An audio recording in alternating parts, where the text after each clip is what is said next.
오늘은 중국의 문호 개방과 근대화 추진에 대해서 알아볼 거예요. 목차는 아편전쟁과 중국의 개항, 태평천국운동, 양무운동, 변법자강운동, 의화단운동, 신해혁명과 중화민국의 수립으로 이루어져 있어요. 제일 먼저 아편전쟁의 전개. 청은 18세기 중반 이후 광저우에서만 서양과의 대외 무역을 허용했어요. 이에 영국은 중국에 많은 양의 은을 지급하고 차와 도자기 등을 수입하였는데 청이 대외 무역의 폭을 좁히자 영국은 교역 확대를 요구하였어요.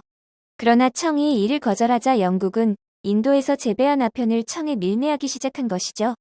이로 인해 청의 아편 중독자가 늘어나고 많은 양의 은이 영국으로 노출되자 이를 해결하기 위해 청은 임칙서라는 관료를 광저우에 파견해 아편을 몰수해냈어요. 그러자 영국은 상인을 보호한다는 구실로 군함을 보내 제1차 아편 전쟁을 일으켰지요. 이 전쟁에서 패한 청은 영국과 난징 조약을 체결하여 홍콩을 넘겨주고 상하이를 비롯한 5개의 항구를 개항했어요. 난징 조약의 내용들을 조금 더 말하자면 중국 내 외국인 범죄자에 대한 치외 법권 인정, 영국의 막대한 배상금 지불, 공행제도 폐지, 수출입 물품에 대한 관세를 영국과 공동으로 결정하는 등이 있었어요. 그러나 이 난징 조약이 체결된 이후에도 영국에 큰 이득이 없자 그들은 조약을 개정할 기회만을 노렸어요. 그러다 청관리가 광저우에 정박해 있던 에로우라는 영국의 배에 올라 밀수 혐의로 선원을 체포하던 중 영국 국기를 강제로 내리는 사건이 있었어요. 우리는 이를 에로우 사건이라고 불러요. 이를 구실로 영국은 프랑스와 연합하여 청과 제2차 아편 전쟁을 벌였는데 청은 또다시 패하고 말죠. 그로 인해 청은 텐진 조약과 베이징 조약을 추가로 체결하고 외국 공사의 베이징 주재와 크리스트교 포교를 허용했어요. 두 번째는 태평천국 운동. 이 운동은 농민이 주도한 운동이에요. 아편 전쟁 이후 청 정부가 세금을 늘렸어요. 왜냐, 이전에 아편 전쟁에서 난징 조약 내용 중 영국에 배상금을 지불한다는 내용이 있었는데 이 때문이죠. 이로 인해 농민들의 불만이 커지자 크리스트교의 영향을 받은 홍수전이 만주족을 몰아내고 한족의 국가를 세우자는 멸만응언을 주장하여 태평천국 운동을 일으켰어요. 이 세력은 토지 균등 분배와 남녀 평등, 악습 폐지 등을 주장해 농민들의 지지를 얻고 난징을 점령하였으나 내부 분열로 인해 점차 힘을 잃어가 결국 신사층이 조직한 의용군과 외국 군대의 공격을 받아 진압되고 말았어요. 세 번째는 양무운동이에요. 청은 아편 전쟁과 태평천국 운동을 겪으며 서양의 기술과 무기의 우수성을 깨닫고는 태평운동을 진압한 이용장이 서양의 과학기술을 받아들여 부국강병 정책을 추진해 양무운동을 벌였어요. 이들은 군대식 해군 창설, 산업시설 설립, 외국의 유학생 파견 등을 실행했어요. 하지만 양무운동은 중체서용이라는 서양만의 기술을 받아들이고 전통적인 체제 유지를 주장하였으나 지방관료가 제각기 추진하기 때문에 정책의 일관성이 없었어요. 이러한 한계는 청과 일본 사이에서 벌어진 청일 전쟁의 패배로 드러나게 되죠. 네 번째는 변법자강 운동.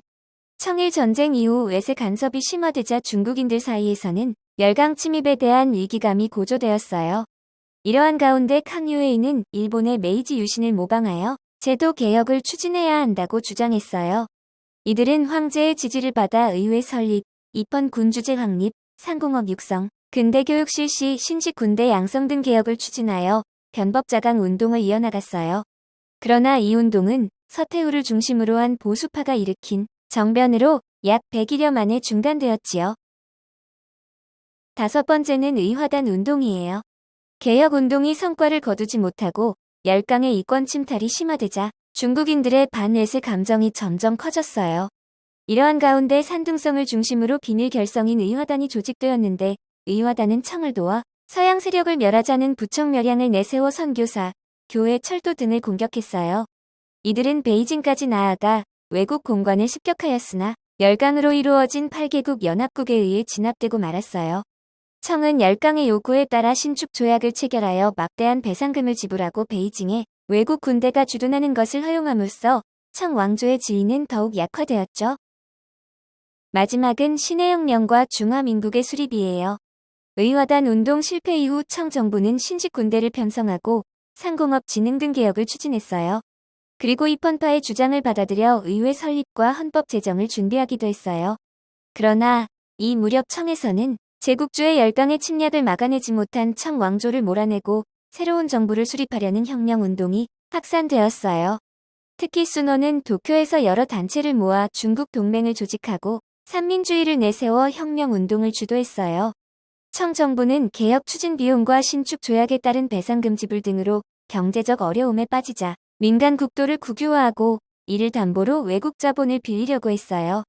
이를 반대하는 움직임이 확산되는 가운데 우창에서 혁명 사상에 영향을 받은 신식 군대가 봉기를 일으키자 전국의 여러 성이 호응하여 독립을 선언했어요. 이듬해 혁명 세력은 순원을 임시 대총통으로 세우고 중화민국 수립을 선언하였죠. 청 정부는 혁명 세력을 진압하기 위해 위안스카이를 파견하였지만 그는 오히려 혁명 세력과 타협하고 청 황제를 퇴위시켰어요. 대총통으로 선출된 위안스카이는 태도를 바꾸어 혁명파를 탄압하고 황제 체제 부활을 시도하여 스스로 황제 자리에 올랐으나 곧 병사하고 말았어요. 이후 각지에서 군벌 세력이 등장하면서 중화민국은 한동안 정치적 혼란을 겪게 되었죠. 이를 끝으로 중국의 문호 개방과 근대화 추진을 알아보았습니다. 감사합니다.